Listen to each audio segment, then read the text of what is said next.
Selamat datang kembali. Hari ini kita mau bahas sesuatu yang misterius tapi menarik banget, dunia mimpi.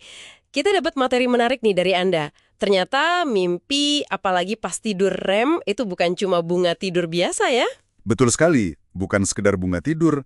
Sumber-sumber ini nunjukin kalau tidur REM itu justru fase yang sangat aktif buat otak. Aktif gimana tuh maksudnya? Ya, otak kita itu aktif mengolah informasi, cari-cari koneksi antar ide yang mungkin kalau lagi bangun, kita nggak kepikiran. Bahkan bisa sampai nemuin solusi baru atau ya semacam pencerahan gitu. Kita akan coba bedah nih, gimana sih alkimia informasi ini terjadi? Oke. Nah, yang paling bikin penasaran saya soal kreativitas nih. Gimana caranya mimpi bisa bikin kita kreatif? Di materi Anda itu disebut kayak pencarian Google terbalik. Maksudnya gimana tuh? Ada contohnya nggak? Iya betul. Jadi saat REM, otak itu kayak lagi eksperimen lah ya, nyambung-nyambungin info di memori kita. Dan ini bukan cuma ngulang kejadian kemarin loh. Ada studi dari Steggold, katanya cuma 1-2% mimpi yang isinya persis kejadian kemarin. Oh, jadi bukan replay ya? Bukan, malah otak itu mencampur aduk info lama sama info baru. Nah, contoh terkenalnya, Paul McCartney kan? Dia dapat melodi Yesterday, terus Let It Be, atau Keith Richards dapat riff Satisfaction, Mary Shelley dapat ide Frankenstein, semuanya dari mimpi. Jadi, bukan kebetulan semata ini. Wah, luar biasa. Jadi emang ada dasarnya ya. Nah, soal bukti nih, di materi Anda kan ada eksperimen soal labirin virtual itu. Itu menarik banget kedengerannya. Bisa cerita dikit nggak gimana mimpi bisa bantu di situ? Oke, ini studi dari Stigall juga sangat menarik. Jadi ada peserta diminta jalan di labirin virtual yang ya lumayan rumit lah. Terus sebagian disuruh tidur siang. Nah, yang menarik, peserta yang tidur siang terus mimpi soal elemen-elemen labirin itu. Mimpiin labirinnya Kita gitu? persis labirinnya juga sih. Misalnya mimpinya itu menghubungkan labirin sama katakanlah gua kelelawar atau pengalaman lain. Nah, mereka ini performanya naik hampir 10 kali lipat dibanding kelompok lain, termasuk yang tidur tapi nggak mimpiin labirin itu. 10 kali Iya. lipat. Wow, Wow. ini nunjukin kalau mimpi itu secara aktif mencoba mengolah dan nyambungin pengalaman baru kayak labirin tadi ke apa yang udah kita tahu, mencari pola atau solusi gitu. Wah, ini benar-benar mengubah cara pandang soal mimpi ya. Bukan cuma sisa pikiran acak. Oke, selain kreativitas, ada lagi nih yang penting. Pemrosesan emosi. Katanya kayak terapi semalaman ya.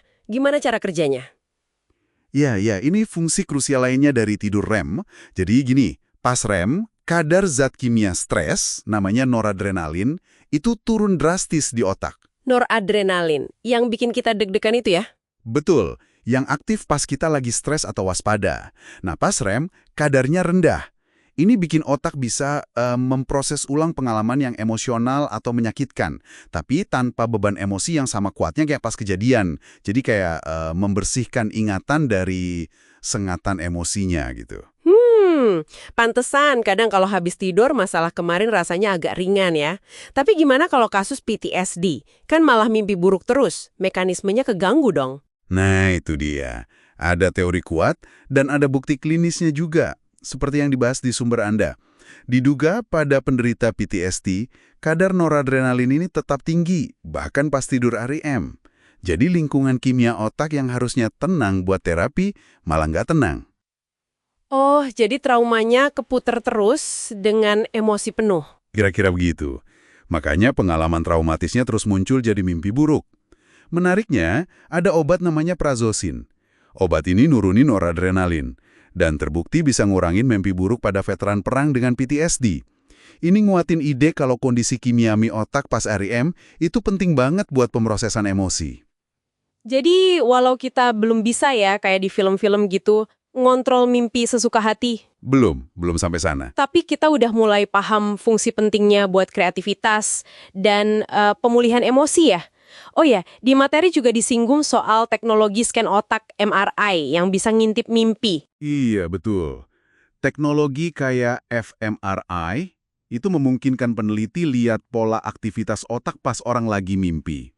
Memang masih awal sih, tapi udah ada studi yang bisa identifikasi area otak mana yang aktif pas mimpin hal tertentu.